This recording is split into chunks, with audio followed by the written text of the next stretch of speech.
¿Cómo están? ¿Todo bien? Bueno, hoy estaba el paro y había un par de cuestiones complicadas también para todos, así que aproveché que teníamos que avanzar porque ya el jueves pasado habíamos tenido el feriado por el Día del Docente Tecnológico, así que hoy así avanzábamos un poquito, ¿sí? Me voy a tomar unos minutitos hasta que se terminen de sumar los compañeros y demás para consultarles el tema de la UB. Yo vi que algunos ya me hicieron entregas por UB, que justo que se vencía el trabajo práctico de hoy. Quería saber si todos accedieron o si hay alguno que no puede acceder aún.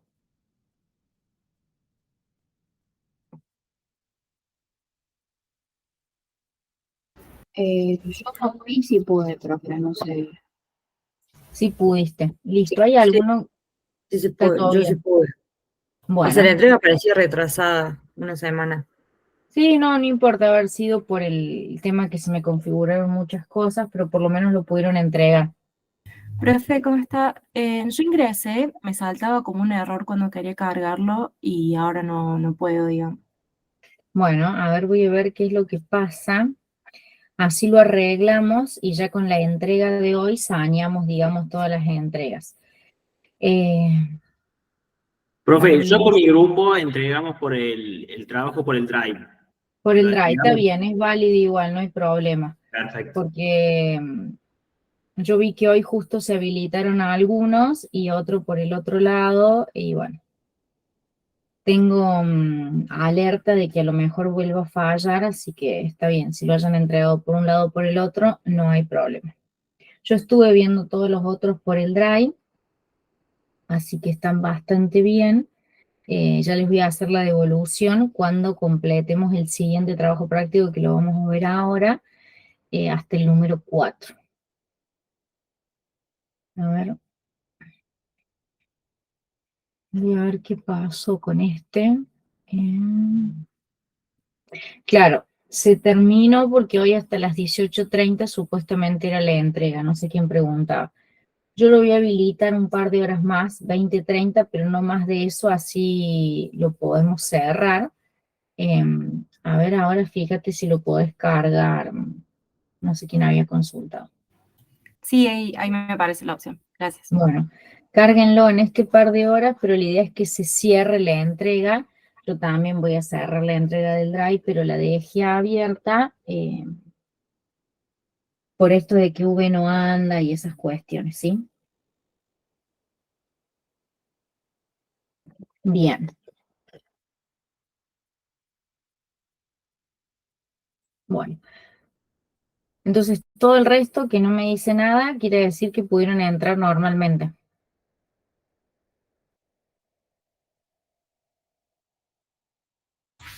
Sí, profe.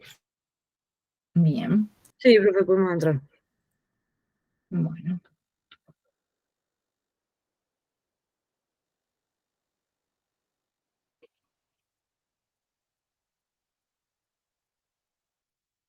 Disculpen que hoy no esté con cámara, pero me presté una computadora y tengo la computadora en un lado y el monitor en otro, así que no hay forma. Avísenme si veo mi pantalla.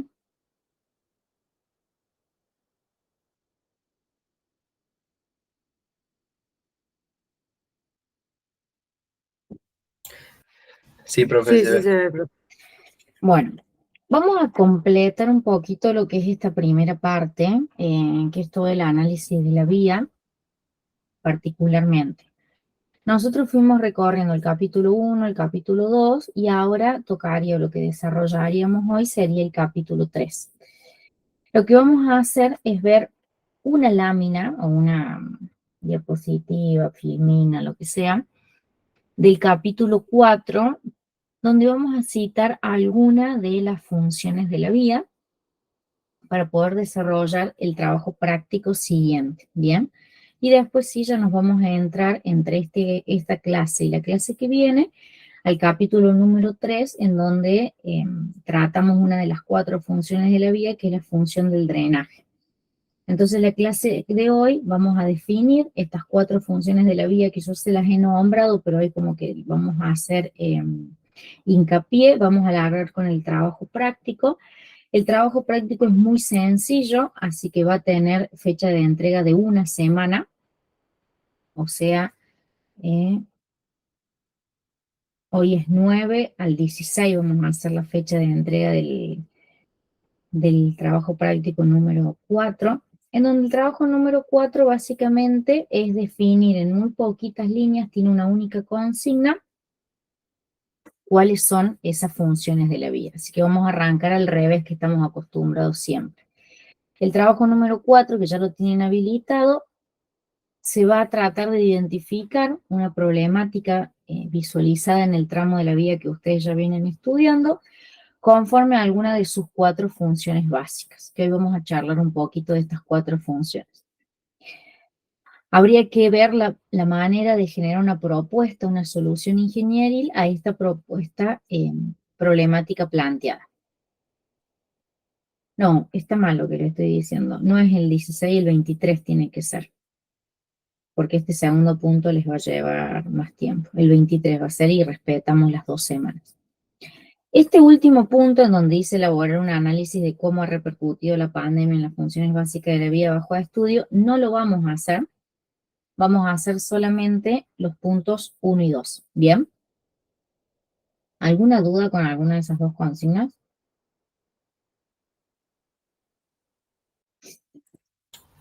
Sí, profe, una duda. O sea, si la vía en sí no tiene ninguna problemática muy grave, o bueno, o sí todas las vías tienen una problemática, por más chica que sea. O sea, de qué manera, digo, vemos una problemática o no. Bien, en el caso que ustedes vean que no hay ningún tipo de problemática asociada a esas 4 funciones de la vía, hagan el siguiente ejercicio. Vean, bueno, la función de movilidad, la función de accesibilidad, la función hidráulica y la contenedora de servicio. O sea, evalúen bien que no haya nada. Ahí vamos a ver hoy bien qué quiere decir analizar que no haya nada. En el caso de que, como dice el compañero Lisandro, no haya nada y la vía sea perfecta y demás, bueno, elijan al revés la mejor función de la vía y establezcan cómo podrían optimizarla o por qué es la mejor, ¿bien? Pero cuando desarrollemos ahora bien esas 4 problemáticas de la vía, volvete a hacer la pregunta a Lisandro a ver si realmente responde a que no tiene ninguna problemática, ¿bien? Claro, perfecto, gracias. ¿Alguna otra duda?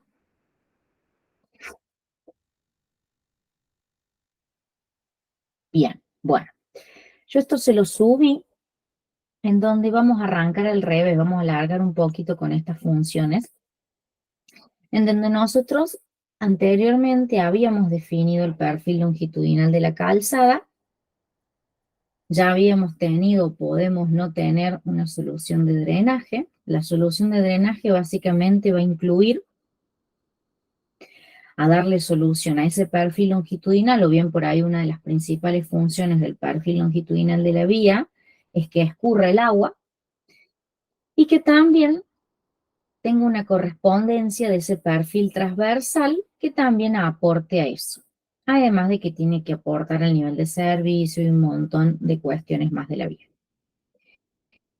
Se tiene que tener en cuenta en cualquiera de los complementos del diseño o para poderlo definir estas 4 funciones de la vía, ¿bien? En lo referente a su diseño y dimensionamiento. La primera función de la vía, que nosotros la habíamos planteado en muchas oportunidades, es que de los vehículos por la calzada y de los peatones por la acera. ¿Qué quiere decir esto? Que una vía funcione correctamente es aquella en donde yo le pueda brindar un nivel de servicio tal a los vehículos que mantengan una velocidad constante. Y a los peatones en cuanto a que puedan transitar ya sea por el espacio de las veredas o cruzar en las bocacalles. Entonces sería el primer punto a analizar. Che, esta vía que yo estoy haciendo, ¿cumple con eso o la verdad que yo estoy viendo una vía que tiene que estar diseñada a 40 kilómetros por hora, pero en realidad los vehículos andan a 50, andan a 100, a 80, ¿cuánto andan? La relación o la interacción entre los peatones y la movilidad ¿es correcta o no es correcta? Los peatones circulan por la calzada o están circulando por la vereda. Por ahí a simple vista muchas calles o muchas avenidas funcionan exhaustivamente, pero hay que reforzar el análisis de observación para ver si realmente es satisfactorio o no. La función de accesibilidad. Esto va a incluir, por ejemplo, si yo tengo una vía, esa vía debería cumplir la posibilidad de cada frentista, de cada comercio, de cada boca calle, que a mí me dé la posibilidad como usuario del vehículo de generar un acceso a cada uno de esos predios, estacionamientos. Y a su vez acá la función de accesibilidad tiene que ver una relación directa con la parte del estacionamiento, ya sea permanente, temporal o simplemente una detención vehicular. Esto tiene que estar acompañado de muchos factores. Primero, de que las cunetas, en el caso de que están materializadas, cumplan o permitan accesibilidad, de que esos estacionamientos, esas detenciones no me generen una fricción excesiva, es decir, ya es una resistencia, pero que no me genere una fricción en materia de genera accidentes, generan un montón de cuestiones que hacen a la seguridad vial, a la detención, a la comodidad, al nivel de servicio. Y a su vez esto tiene que estar acompañado de señalización.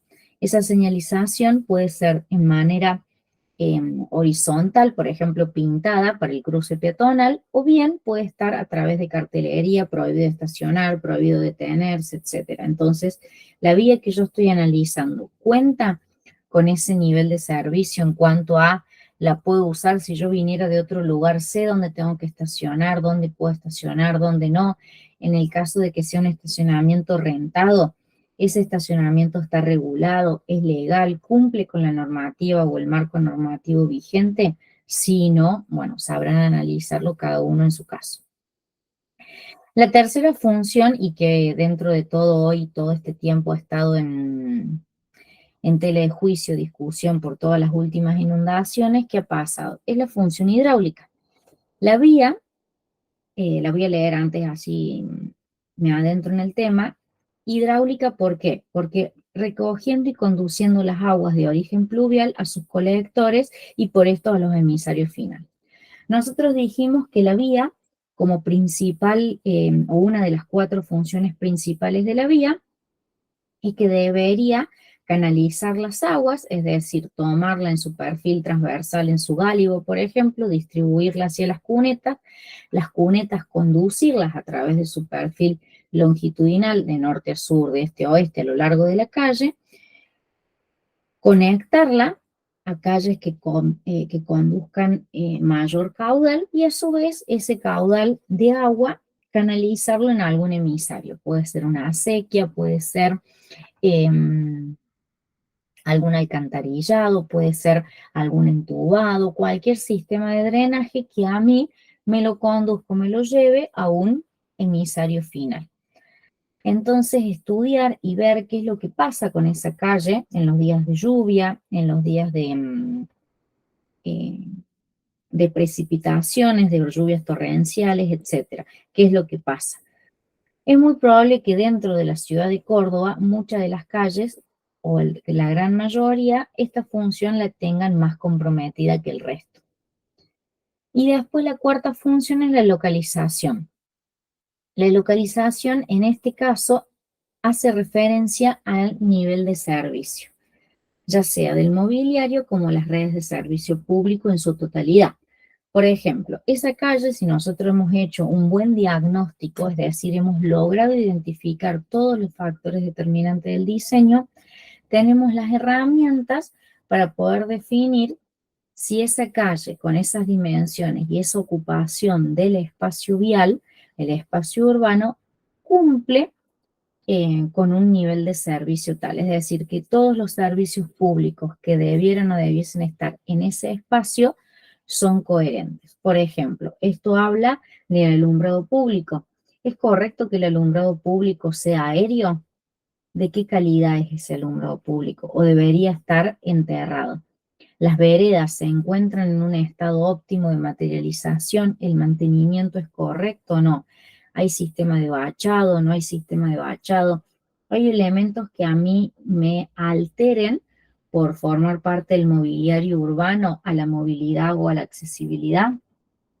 Son todas preguntas que hay que hacerse a la hora de diagnosticar y decir, che, estas funciones de la vía, ¿hay alguna que se está cumpliendo de forma más deficiente? Entonces, también acompañando la pregunta de Lisandro, que está muy buena, es decir, listo, para mí funciona perfecto. Bien, funciona perfecto primero si yo analicé correctamente todos los factores determinantes del diseño. Si funciona correctamente, bueno, voy a justificar el por qué funciona correctamente. Bien, ahora se entendió un poquito mejor la respuesta de Lisandro.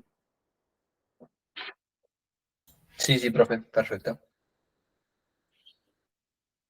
Entonces, de esa manera van a poder diagnosticar rápidamente, pero dándole una solución. Por ejemplo, puede pasar, me dicen, no, profe, yo tengo problemas de accesibilidad porque la verdad llegamos a ciertos puntos y hay justo un shopping y en ese shopping se genera demoras por el acceso y demás. Bueno, ¿cómo sería una propuesta de solución?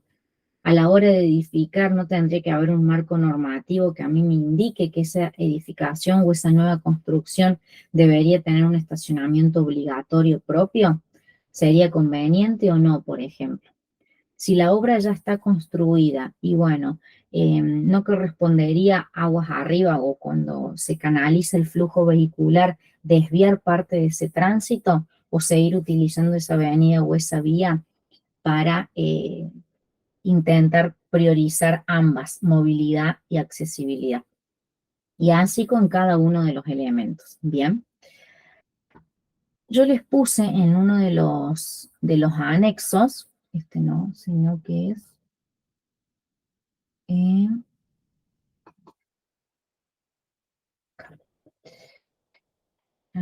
uno de los anexos de la, pensé que lo había abierto, se me va a cerrar.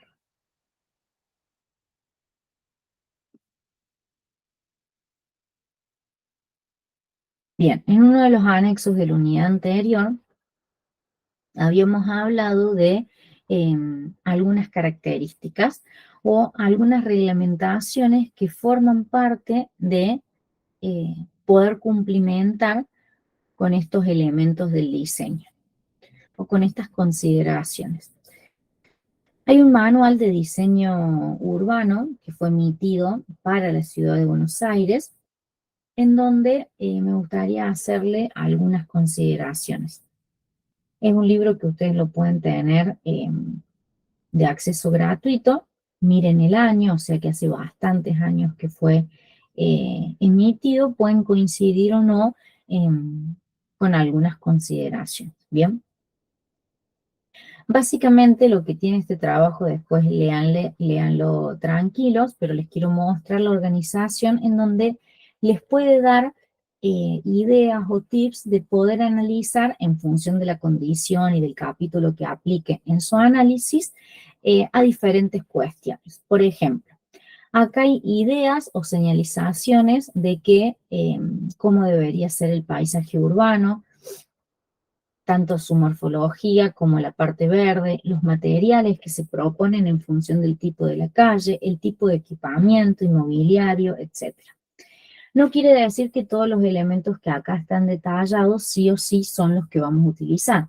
Pero, por ejemplo, hoy todos nosotros estamos analizando calles de la ciudad de Córdoba. Che, ¿la ciudad de Córdoba tiene un marco normativo en donde regula las actividades o las funciones de la vía? ¿Tiene un marco normativo en donde dice qué tipo de material, en función de qué normativa, cuáles son los anchos oficiales? ¿Respeta esas medidas o esos anchos oficiales? ¿El vertido de aguas pluviales y cloacales se está realizando correctamente? ¿Los servicios públicos en ese sector son reales, son constantes o hay cortes. Y son todas cuestiones que hacen a la ingeniería y hacen a la vialidad. Acá esto está bueno, ¿por qué? Porque en una primera parte, por ejemplo, propone en la parte de la morfología algunas resoluciones que hacen al nivel de servicio o al nivel, al nivel de servicio y a la accesibilidad que yo como usuario de un sector de la ciudad puedo darle a ese sector. Por ejemplo, la calle nosotros la estamos utilizando o estudiando como una unidad individual, como una célula de estudio en donde vemos un segmento de 100, 200, 300 metros, pero ese segmento está interconectado. Está interconectado en una calle que tiene un inicio y un fin y está interconectado con un entorno inmediato. Entonces ahí surgen estos conceptos como macromanzanas. Las macromanzanas que me permiten a mí, o cuáles muchas de las consideraciones básicas que pueden encontrar a través de la mano de este manual de diseño, como conceptualmente en algún tipo de bibliografía afín. Es tener la concepción de que el usuario que vive en ese lugar tiene la capacidad de, en su entorno inmediato, autoabastecerse, con criterios de diseño determinados. Por ejemplo, yo defino esta isla urbana o esta micromanzana o esta suburbanización en donde puedo generar el autoabastecimiento de ciertas necesidades básicas. Por ejemplo, un usuario que vive en una de las calles puede circular recorriendo 5 manzanas para cada lado de su alrededor y encontrar autoabastecimiento de necesidades básicas: alimento, algunos servicios, vestimenta y seguramente algunos servicios como actividades recreativas, gastronomía, espacios recreativos, etcétera, ¿sí? Entonces, de esta manera, el criterio general de una macromanzana, que este manual lo define como una unidad de sustentabilidad básica, justamente por este concepto de que se autosustenta, debería estar, según este manual, y algunos criterios son afines, que se genera a través de la agrupación de manzanas adyacentes cuyas características ambientales y urbano-paisajísticas deberían considerarse homogéneas y o permiten la identificación de una zona con características particulares y reconocibles.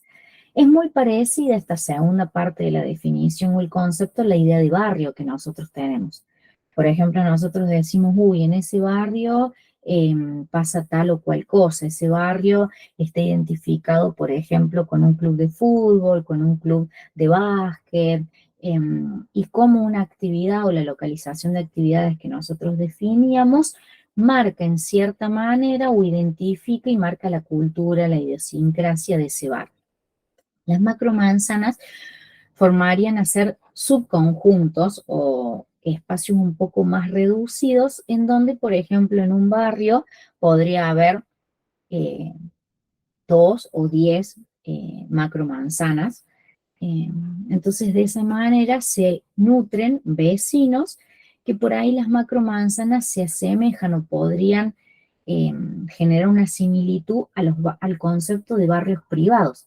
Ciertos barrios privados hoy marcan un espacio, un recinto en donde el principal servicio a la comunidad es la parte de seguridad, si se quiere hoy, y la parte estética en ciertos lugares cerrados. Pero no todos tienen el autoabastecimiento.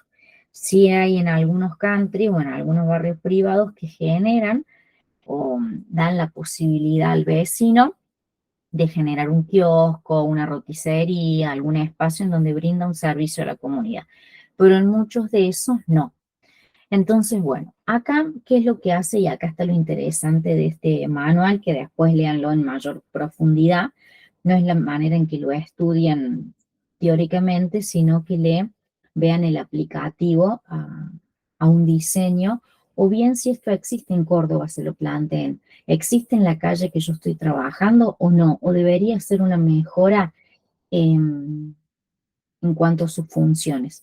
Y si ustedes detectan alguna función de la vía extra que genera una problemática o genera alguna interferencia con su criterio ingenieril, decir, che, para mí la vía debería tener esta quinta función, y esta quinta, sexta función es lo que para mí es la problemática de la vía.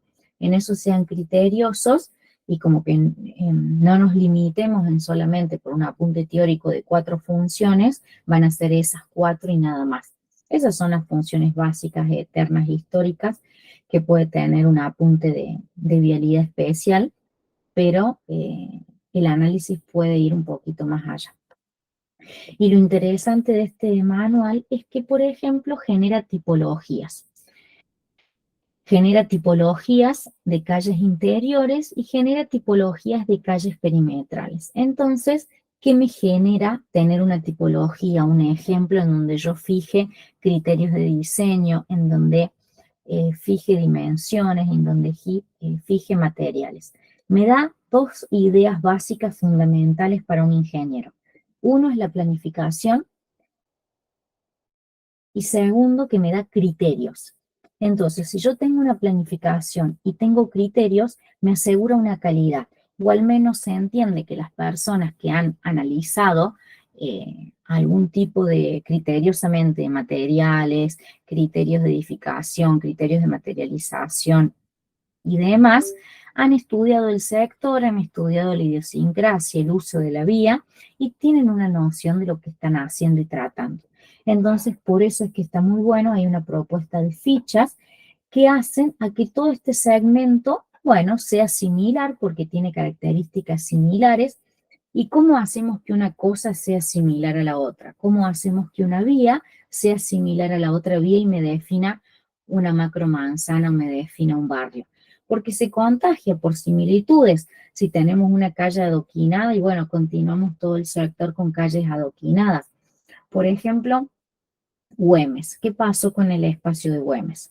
Güemes históricamente tenía un uso, se le hizo una propuesta de revalorización del sector y se generó una especie de macromanzanas o de unidades funcionales en donde por una cuestión de cambiarle el uso del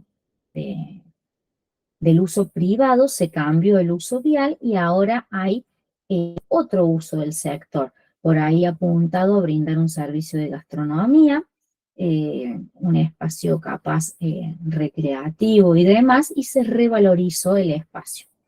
Entonces, cambiándole el sentido a un sector, generando una impronta de similitudes y permitiendo ciertas cosas, por ejemplo, una feria en Cañada, que ustedes dirán, che, a mí me genera una fricción en la movilidad de la calle que va en Figueroa Alcorta, en la Cañada, pero la verdad que posibilita el tránsito peatonal, posibilita el uso de la vía desde otro punto de vista y demás, y podríamos estar discutiendo unas cuantas horas. Pero es una forma de cambiarle la idiosincrasia y el uso a ese lugar a través de cambiarle ciertos elementos o ciertas características.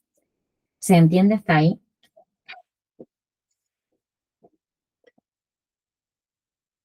Sí, profe, se va entendiendo. Entonces, por ejemplo, si nosotros tuviéramos que hacer un diseño, este manual está bueno por el hecho de que es bastante amigable el tema del diseño. Genera, por ejemplo, la definición de una especie grilla de manzanas en donde está perimetralmente delimitada con calles de otro tipo. Si recuerdan, acá en este punto anterior le llamaba vías rápidas o calles perimetrales y que responden a las fichas 1.3 y 2.1.1. Y después el diseño de calles interiores, en donde se espera que sean similares. Y obviamente ni que hablar de la presencia de arbolado urbano. Vamos a ver esas fichas, a ver de qué se trata. Por ejemplo, acá tenemos la calle tipo 1, acá tiene el fichaje 121, sería 124. Vamos a buscarla. 1, 2, 1, 2, 3, 1, 2, 4. Habla de una calle de prioridad del peatón, es una tipología de calle sobre una única plataforma que prioriza al peatón y elimina el transporte colectivo y circulación de automóviles, permite el acceso solo para emergencias, ambulancias y bomberos y frentistas. Y hay una restricción de velocidad de 10 kilómetros por hora. Bien. Por ejemplo, nosotros tenemos varios espacios de la ciudad alrededor o cercanos ahí al Buen Pastor, en donde hay una intención de revalorizar y darle un espacio, por ejemplo, a los lugares donde brindan servicios de gastronomía, pero hay una fricción entre el uso vehicular y el uso peatonal. Acá directamente está dando una prioridad de uso peatonal, en donde marca ciertos criterios básicos. Marca, si ustedes ven, no sé si llegan a ver lo que les marco, si no lo marco con esto. Marca un ancho mínimo de aceras y marca un ancho mínimo de calzada. Marca señalizaciones del tipo vertical, en donde indican cuál es la velocidad. Y marca, que esto es muy importante, el tema de los materiales, es decir, generar una calzada con pavimento de hormigón y generar baldosas del tipo granítica de 40 por 40, y ahí te da todo un capítulo de materiales. Y te nombra una serie de beneficios del por qué elegir este tipo de vía. Básicamente permite darle un espacio verde, incorporar el sistema de movilidad sustentable, que es otro tipo de movilidad, ya es una movilidad abocada más a lo que es el uso peatonal que el uso del automóvil. Disminuye la polución de aires, o sea que también hay un criterio ambiental metido en ese espacio, y básicamente creo que la función primordial es darle el espacio al peatón sobre el automóvil. Y después van a ver que está el tipo B, en donde tiene una especie de área de protección histórica. El área de protección histórica es muy importante. Nosotros tenemos varios edificios en la ciudad de Córdoba que hoy se rompen, se fraccionan y se agrietan por justamente las vibraciones generadas en las calles aledañas, por el porte, el peso y las vibraciones que generan los automóviles. Entonces, bueno, de esta manera hay una propuesta en donde se protege la parte histórica, los edificios viejos y demás, con todas sus consideraciones, ¿bien? En donde básicamente priorizan el peatón y tiene una pequeña similitud al anterior, pero acá la principal función es colaborar y preservar el patrimonio edificio, ¿bien? Y en ambas, ¿qué es lo interesante y lo que está piola de detallar? Tenemos el planteo de un corte del perfil transversal y un planteo de la planta. Esto está bueno porque te plantea una idea a la hora de generar el proyecto vial, que alguna vez creo que se los dije, y si no se los dije, se los digo ahora. Cuando yo vaya a hacer un diseño urbano, sobre todo nuevo, o bien generar una mejora de un espacio, una adecuación, como hablábamos en alguna clase anterior, yo voy a tener varios espacios en donde tengo que definir sus anchos de calzada, si hay cordones o no hay cordones, cómo voy a materializar cada elemento de la vía, si voy a poner mobiliario o no. Y a mí este tipo de perfiles me permite definir el ancho de la calzada. Y este tipo de perfiles, acá hay una impronta muy arquitectónica, si se quiere, pero nosotros tranquilamente podríamos sumarle la parte de inclinación, pendientes y demás. Pero no menos importante, tiene los espacios destinados para lo que es el desagüe pluvial. Entonces acá van a ver, por ejemplo, en la ficha, que tiene hasta una rejilla ¿sí? Que la pueden ver materializada acá en estos espacios en donde está contemplado el desagüe pluvial dentro del diseño. Y estéticamente, seguramente, la calle cambia el concepto de canal a cielo abierto y tiene pequeñas canalizaciones que a la vista pueden hacer una mejora. Bien. Y obviamente consideran todo el tema de esto es muy importante, le dan un espacio a la señalización, le dan un espacio a la luminaria y obviamente le dan un espacio a lo que es la parte de drenaje. Entonces, cuando nosotros analicemos la vía y veamos, decimos, che, sí, la vía está buena, ¿por qué? Porque no se llena la calle, no se inunda y demás, y decir, che, ¿no sería una mejora o una mejora en la calidad del servicio, que esos desagües vayan canalizados, por ejemplo, con 2 desagües? ¿Cuáles serían los pros, los contras? Acá estamos hablando también de un pavimento flexible, si pueden ver, tiene la propuesta de adoquinados. Eso permite una cierta grado de infiltración para que no sea el 100% impermeable. Bien, que creo que tenía la sección también de materiales en el capítulo 3, y lo vamos a ver ahora. El capítulo 3, no me acuerdo en qué página estaba. Pavimentos y piezas, no los tiene, me voy a tener que ir hasta abajo.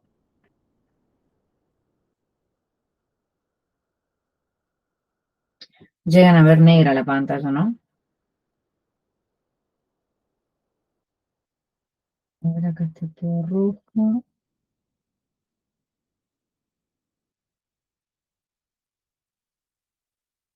Se ve que tarda un poquito en cargarse. A ver.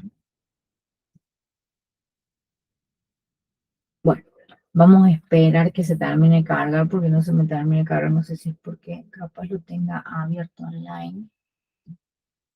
Voy a intentar descargarlo.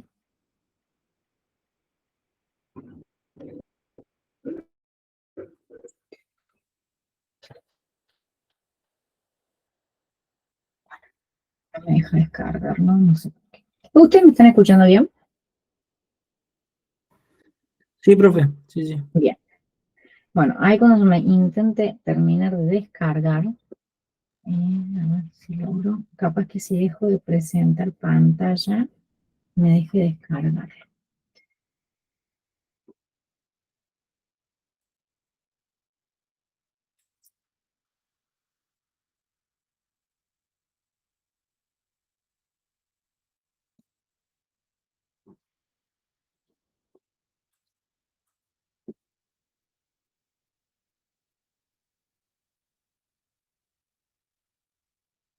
Bueno, vamos a ver si en un ratito se me descarga. En el mientras tanto, vamos a ver otro tipo importante que está bueno dentro de esta señalización. Por ejemplo, tiene propuestas de un montón de lugares y la incorporación de esta idea de espacios verdes. Entonces, el siguiente capítulo que muestro que manifiesta. Quiero ir al índice.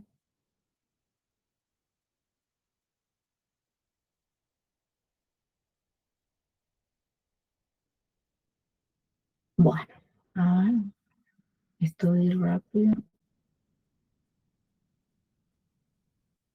Ahí está.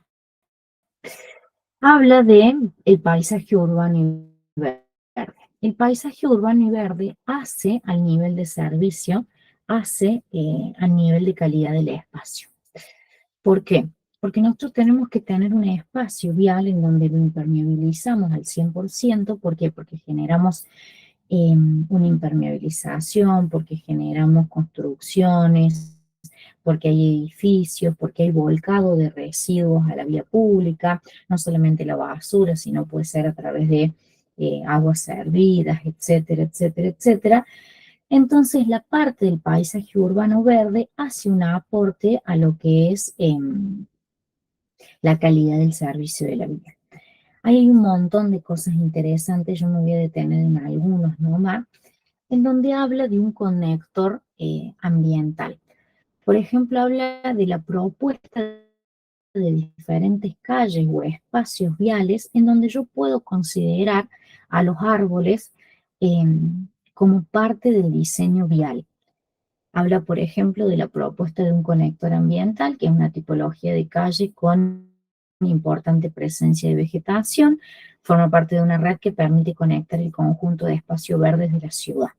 Es decir, que seguramente tienen líneas de desarrollo, en donde esas líneas de desarrollo pueden aprovechar, en el caso de la imagen, un bulevar, pueden aprovechar el espacio de la vereda o pueden aprovechar alguna plazoleta. Y acá es muy importante en el caso de las tipologías que se van adaptando estos corredores o colectores verdes en función de los anchos y los espacios reales que ocupa esa vegetación. Por ejemplo, no da lo mismo poner un árbol que va a ocupar un espacio de 2-3 metros a poner un ejemplar que va a ocupar 10-20 metros. ¿Por qué? Porque el día de mañana ese ejemplar va a crecer y va a sus raíces, puede romper cañería, puede romper, levantar veredas, levantar revestimientos, generar un perjuicio en el dominio privado, etc.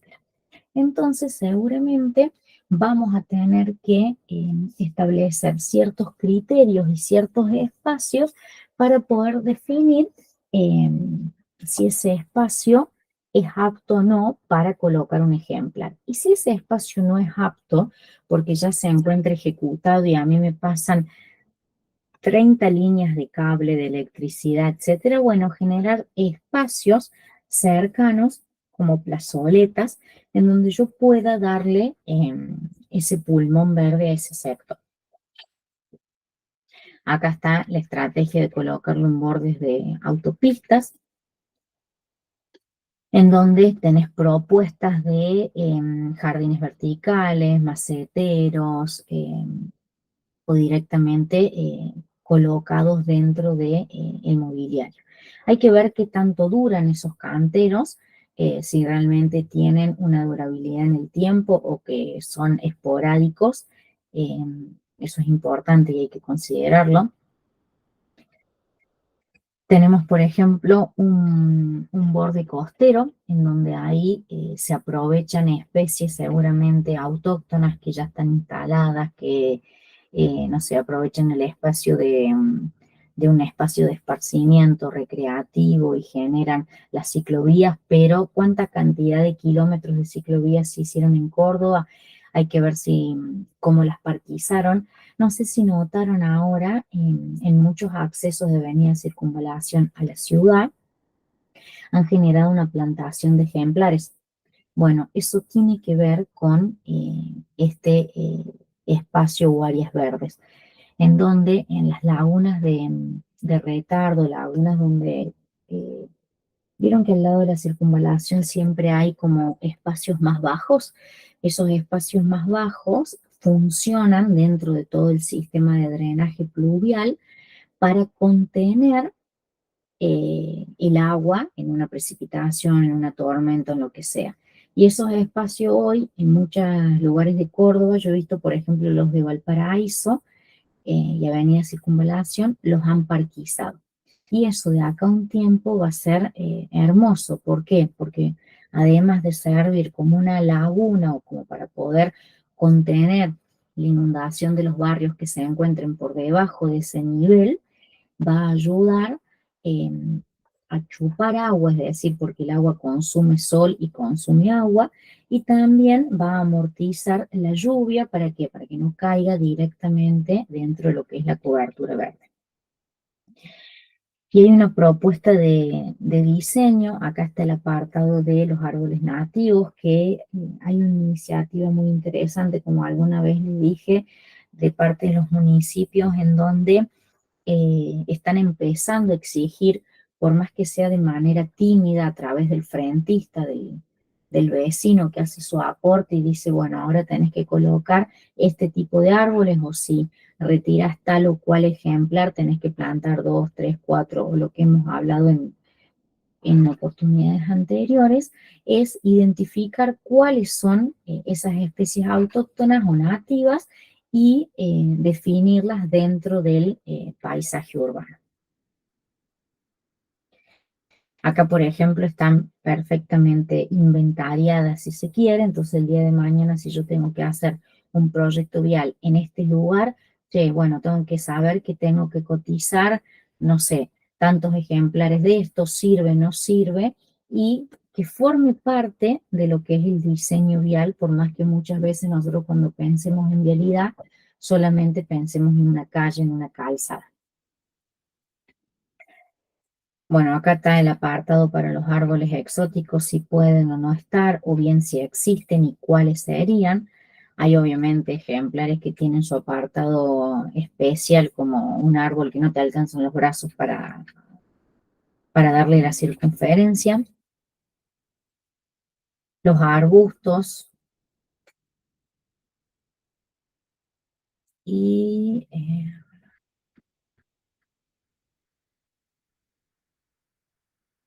y acá también este apartado está interesante porque cuando veamos el final del capítulo de drenaje, hay una propuesta interesante de cómo a través de generar ciertos espacios útiles, calculados, matemáticamente que responden a poder canalizar el caudal de la precipitación o de la lluvia de escurrimiento de diseño, yo puedo generar espacios verdes, ya sea con espacios más grandes, como el primero que tenemos arriba, como espacios un poco más reducidos y tal vez en una combinación de materiales, en donde esa combinación de materiales no sea un hueco verde pequeño, que sea una cazuela, y al lado una superficie gris totalmente impermeable, sino ver la posibilidad de generar espacios mixtos con un diseño que responda a las medidas de esos ejemplares.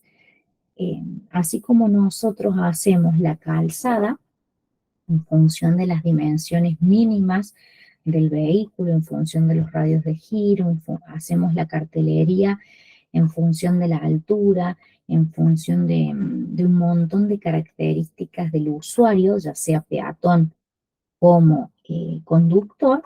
Bueno, justamente también generar, si yo lo que quiero hacer es un espacio verde y que ese espacio verde me cumpla con la función de drenaje de la vía, ¿por qué no pensar en este tipo de alternativas? Hay un montón de barrios privados nuevos o nuevas urbanizaciones que podrían de entrada implementar estos espacios, pero muchas veces, ¿qué se hace? ¿O qué es lo que uno observa? Que las primeras medidas son, en vez de una conservación de las especies existentes, es movimiento de suelo. Y el movimiento de suelo va y es una topadora, una retroexcavadora que en una cuestión de semanas limpia todo. Bueno, intentar cambiar esa concepción y decir, che, si yo ya tengo un espacio en donde tengo calles, bulevares, o puedo diseñar ciertas calles y ciertos bulevares, o ciertos espacios verdes como plazoletas, ¿por qué no conservar los ejemplares existentes? Y si no tengo, porque por ejemplo estoy haciendo la urbanización en campos que han sido destinados a la siembra de cereales, bueno, ver la manera de parquizar esos espacios. Pero cuando yo parquice esos espacios, cuestionarme como diseñador, che, ¿es útil que compre 1000 palmeras? ¿O es útil que compre 1000 ejemplares que le pueden dar algo más al espacio donde yo estoy diseñando? Y eso hace a las Profe, funciones del... Sí, en Carlos Paz creo que pasó que pusieron todo en la peatonal muchas palmeras y no son propios del lugar y estaba generando un problema eh, con los árboles autóctonos, justamente porque era como que les quitaban toda la humedad y se estaban muriendo los autóctonos y las palmeras tampoco funcionaban tan bien porque no eran de ahí. Y eso responde como una falta de un análisis, de decir, bueno, capaz que si bien queda estético, pero no es lo más apropiado.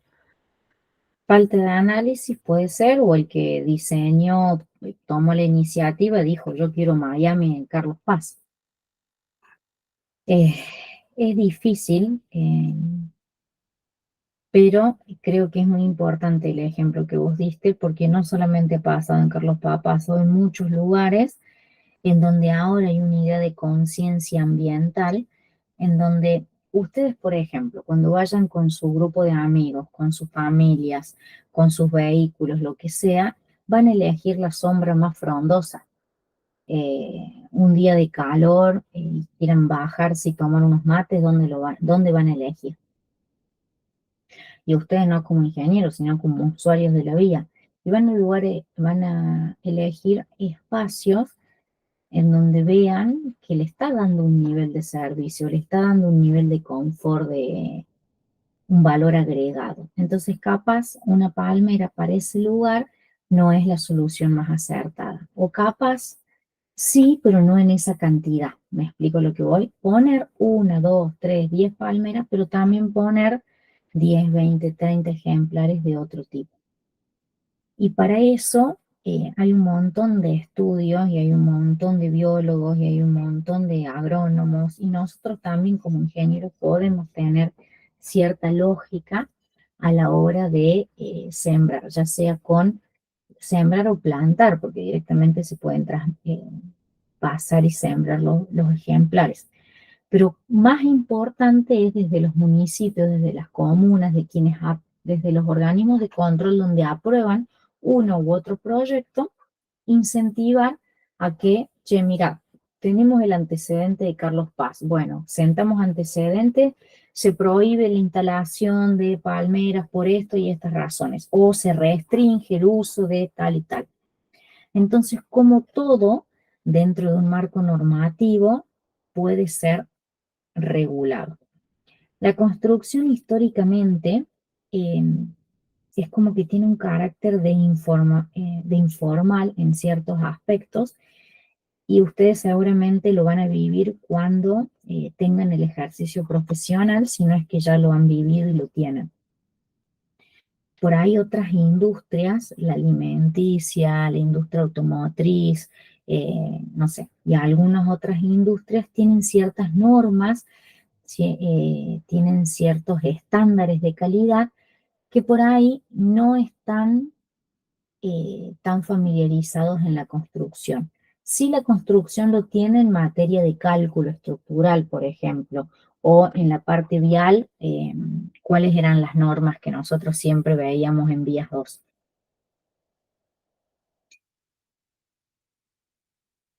Las normas que me definían a mí la resistencia del paquete estructural. ¿Se acuerda alguna?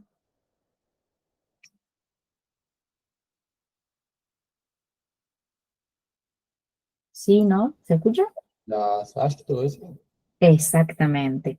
Tímidamente tenemos la aplicación nacional de ciertas normativas y hay algunas normativas y resoluciones de vialidad nacional en cuanto a los radios de giro, a los peraltes, a las velocidades máximas y mínimas permitidas y demás, pero por ahí en cuestiones de diseño, de cantidad de árboles, de anchos y demás, no está del todo regulado o instrumentado. Entonces el organismo de aplicación, que son los municipios o las comunas,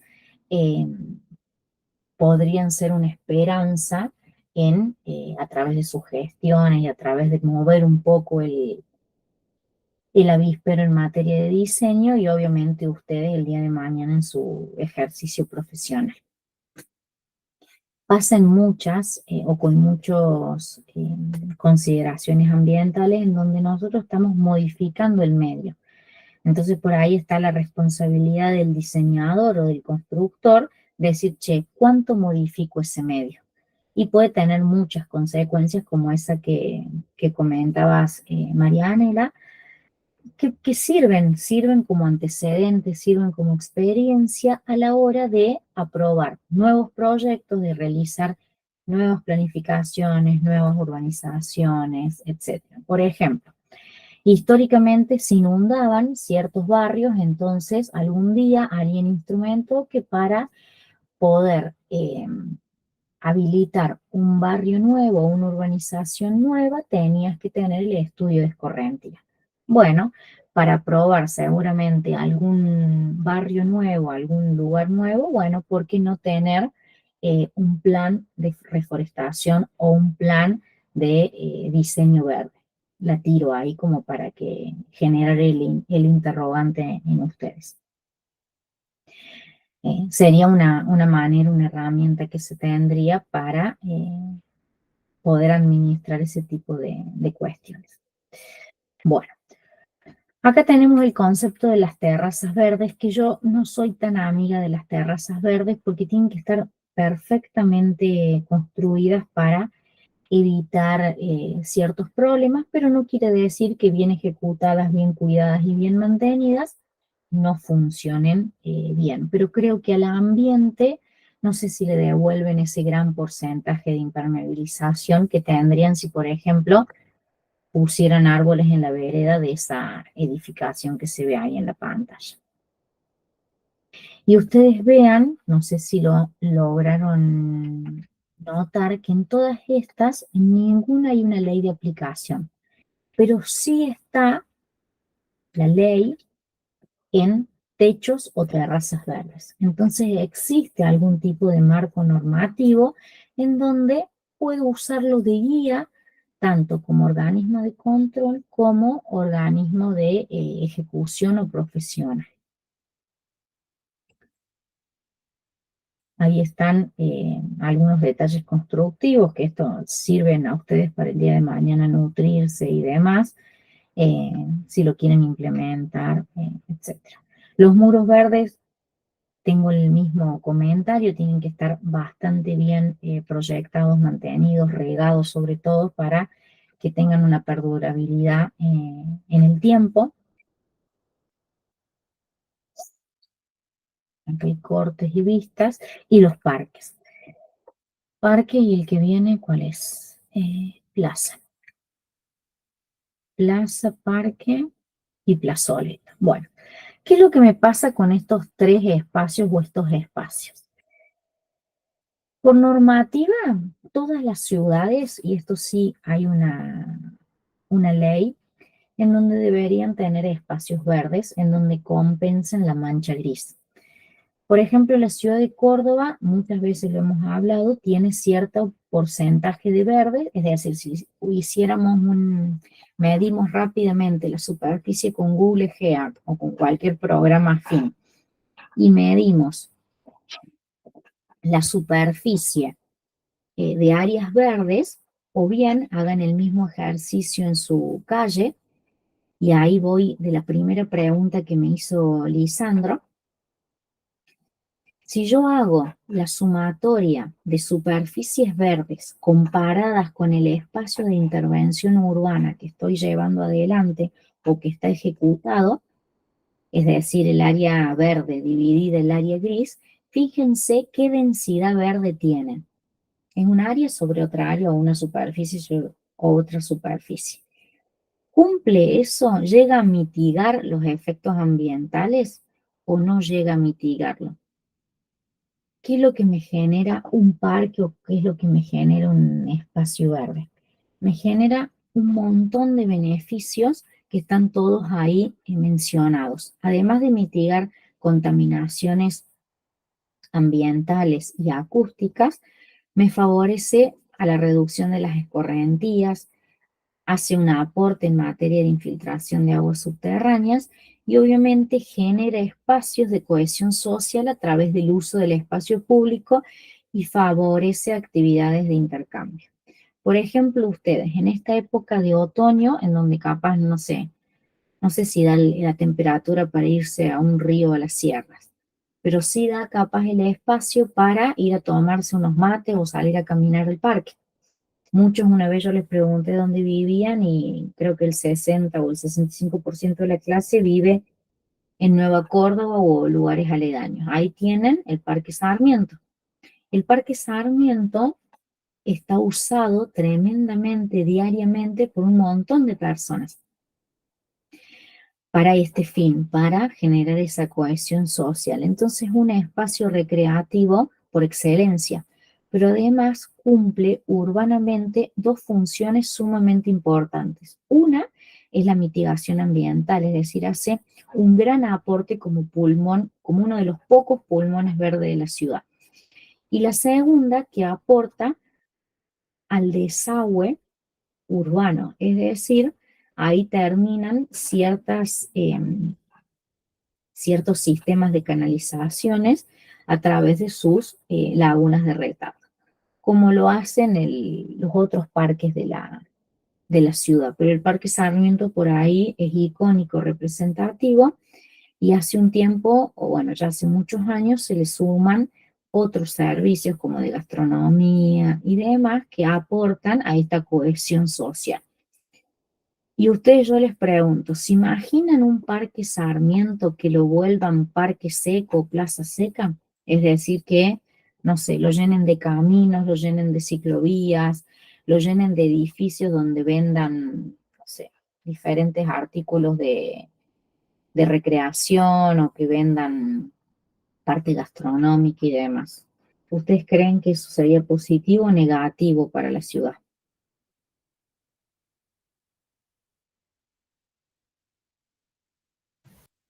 Negativo para mí porque ahora genera como un pequeño pulmón verde y está ya instalado como que es un lugar recreativo. O sea, bueno, vamos a caminar al Parque Sarmiento, vamos a la escalera y vamos a hacer una vuelta. Y es un lugar donde ahora, o sea, ya está considerado como un lugar donde puedes hacer actividad física y salís como de esta mancha gris de hormigón y te vas como a algo verde, que de hecho creo que ahí tiene como, no es un pequeño, como un lugar con plantas autóctonas, que allá ahí se siente apenitas un poquito el cambio de diferencia cuando pasas por ese lugar.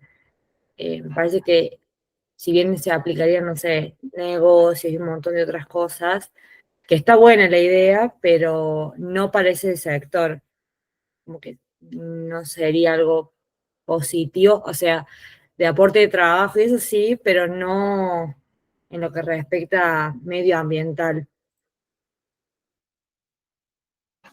Bien, perfecto. ¿Están de acuerdo con Marianela? ¿Otra opinión?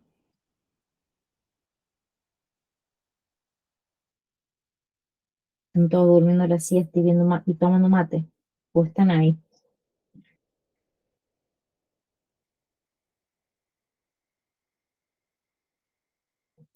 Estamos, profe. ¿Puede repetir la pregunta? Bueno, está bien lo que dice la compañera, es sumamente valioso. Entonces, cuando usted el día de mañana o en el espacio que ustedes estén analizando dentro de las funciones de la vía, tengan en cuenta esta parte verde.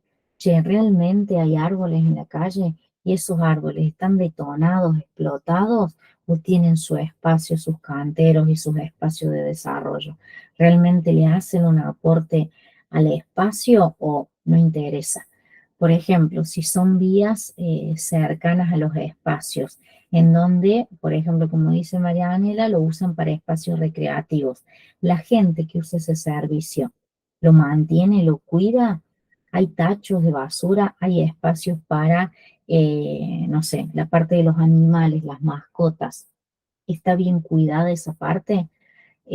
Hay, por ejemplo, no sé, los baños verdes que le llaman para los animales, existen, no existen, deberían existir como una mejora o no. Yo apunto a una calle como la que propone Lisandro, que anda todo bien. Eh, existe, no existe, bueno, vendrían a ser todas cuestiones a analizar, a ver y a determinar. Utilicen estos manuales por ahí para inspirarse, para tomar ideas y para conocer que hay otras cosas u otros espacios. Esto lo vamos a ver directamente cuando veamos el capítulo de drenaje, pero es esto más o menos la idea de un drenaje urbano sostenible que está bueno y encima tiene ejemplos, tiene materiales y tiene ideas de cómo proyectarlos. Pero lo vamos a ver directamente cuando veamos el capítulo de drenaje, que pensé que iba a alcanzar hoy, pero me parece que lo vamos a alargar directamente a la clase que viene. La clase que viene vamos a repetir la modalidad virtual porque quiero mostrarle todos estos manuales y la única forma de hacerlo es a través de una buena calidad de imagen y demás. Vean el tipo de materiales que ya se me cargó por suerte. Acá es lo que hablábamos de el tema de la propuesta de adoquinados, qué tipos, qué materiales, cómo deberían colocarse o alguna de las opciones de colocación. En este caso, cómo está materializada la cobertura de la vereda. Miren ahí el espacio de esas cazuelas. La cazuela es el recinto donde colocan el ejemplar.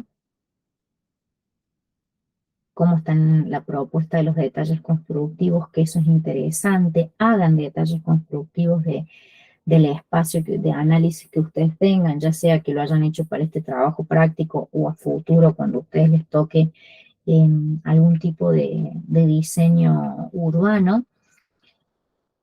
Bueno, y hay un montón de propuestas de materiales, que estas ya son prácticamente todas impermeables. Ahí está la conjunción de las rejillas que se proponían ahí, ven. Esas rejillas hay que ver de qué materiales son, porque indudablemente un material tiene que brindar cierta durabilidad y cierta resistencia en el tiempo, que no se llene de basura, es decir, eso implica un nivel de mantenimiento con ciertas exigencias. Acá hay una especie de una propuesta de pavimento articulado compuesto, que te puede servir con este híbrido de generar una especie de infiltración al suelo para mitigar un poco lo que es el escurrimiento superficial.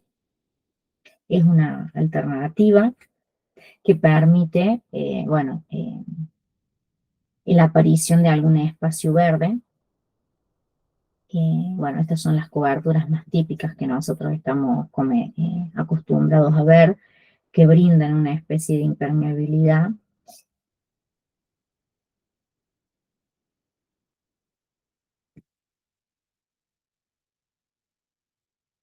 Bueno, otro tipo de propuestas de hormigones y demás, pero no me quiero ir de tema.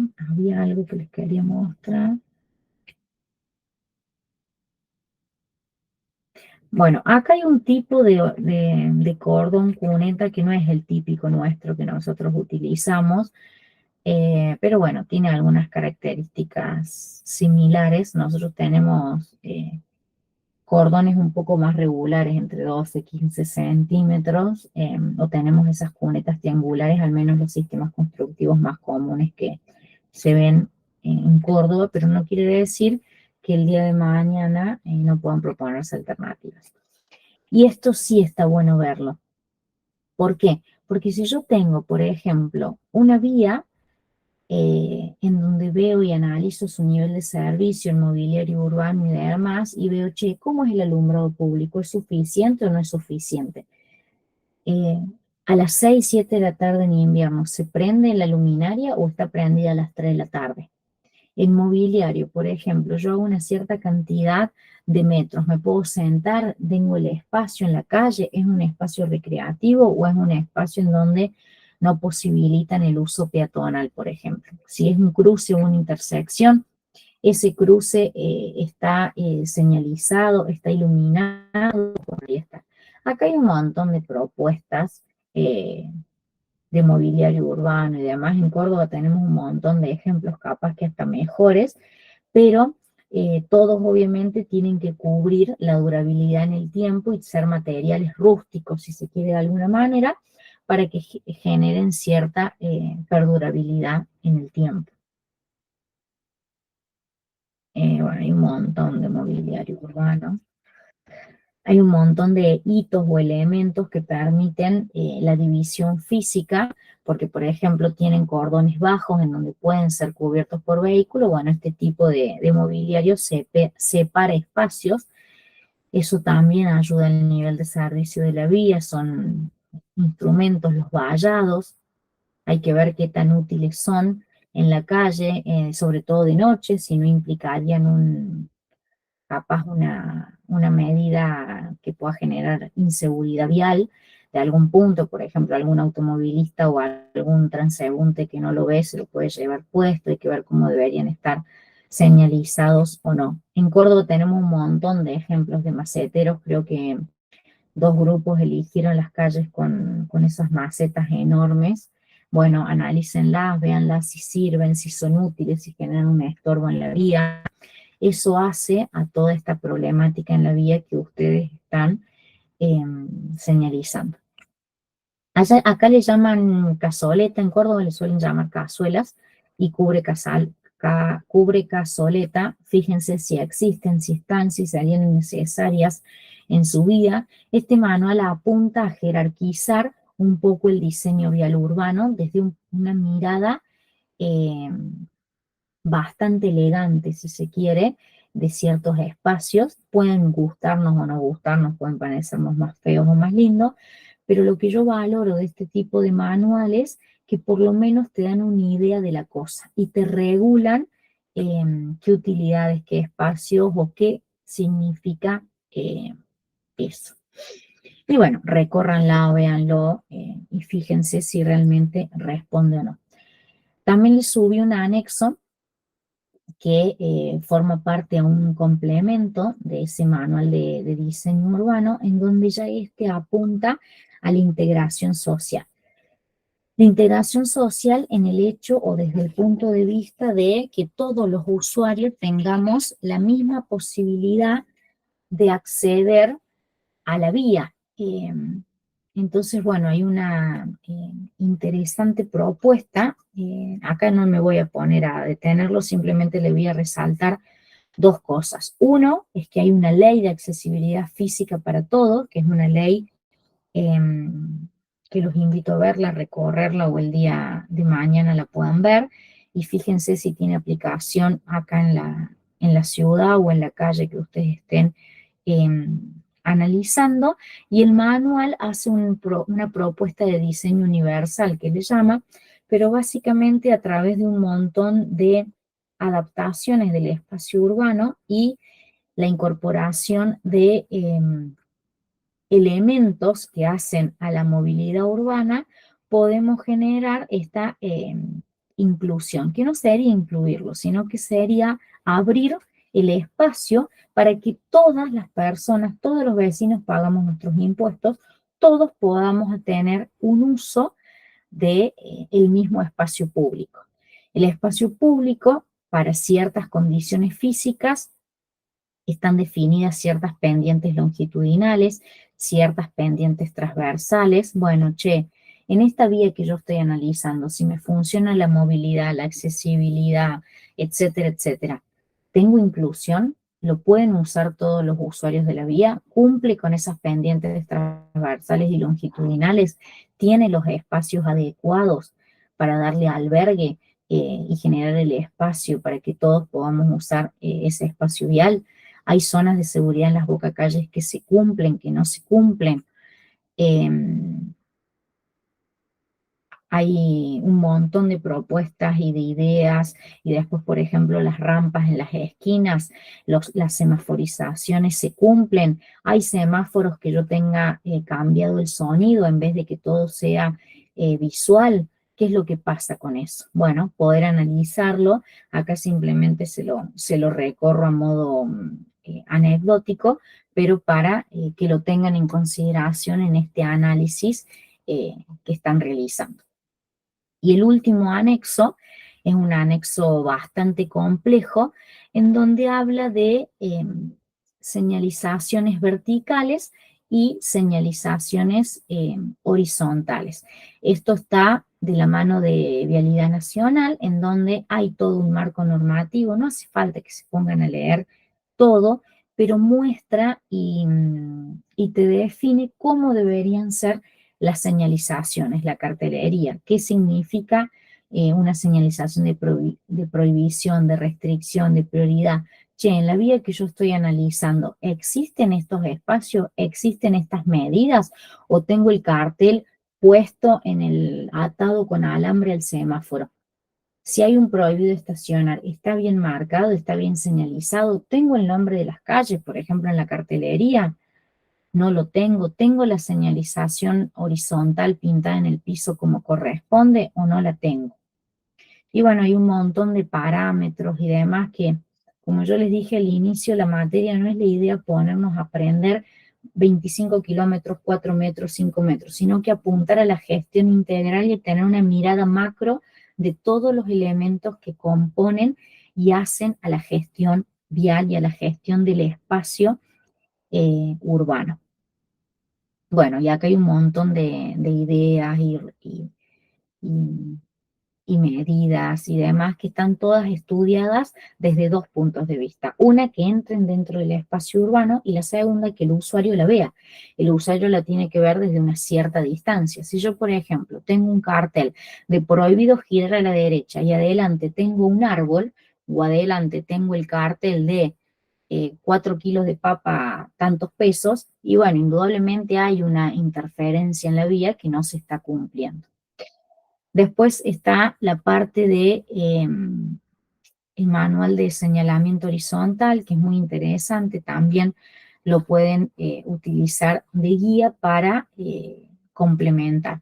Por ahí esto está apuntado a lo que es la ruta, pero hay algunas nociones o hay algunos elementos que a nosotros nos pueden servir como elementos para regular el tránsito, para educar al usuario de la vía.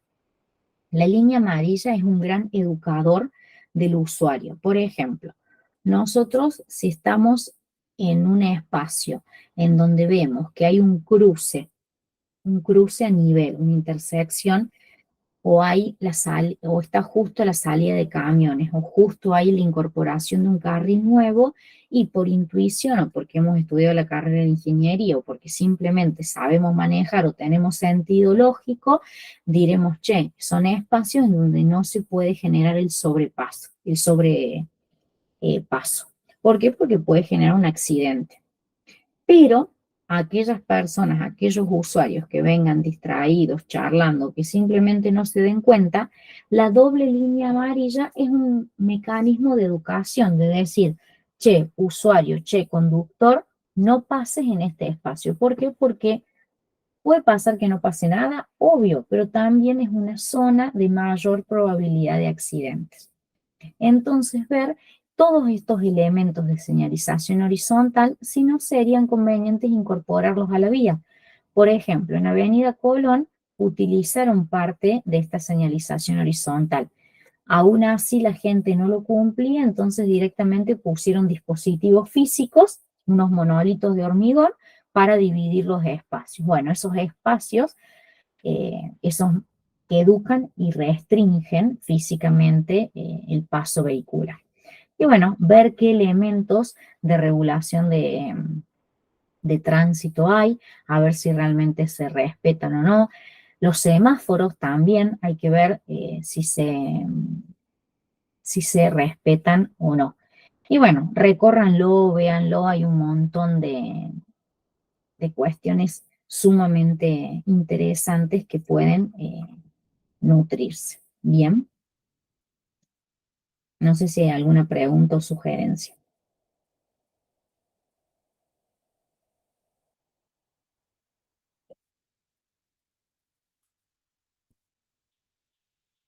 Hola.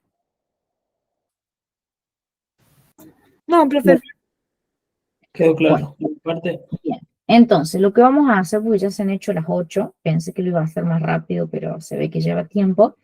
La clase que viene, lean el capítulo número 3 para que podamos aplicar el tema de la última función de la vía, o la tercera en el orden que vimos hoy, que es la función de drenaje, y vamos a desarrollar ese capítulo.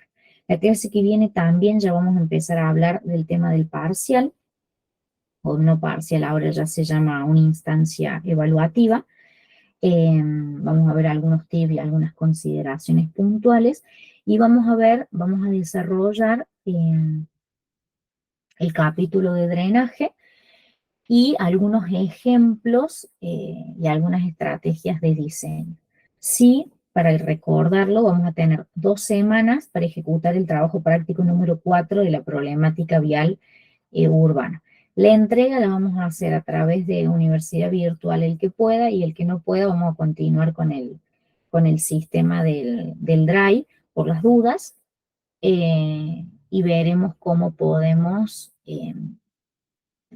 ir resolviendo y demás. Una vez que completemos esa entrega, yo ahí les voy a hacer una devolución y vamos a ver ahí cómo continuamos con el siguiente trabajo práctico, porque ya nos quedan pocas clases, digamos, como para poder concluir con el desarrollo de la materia. Bien.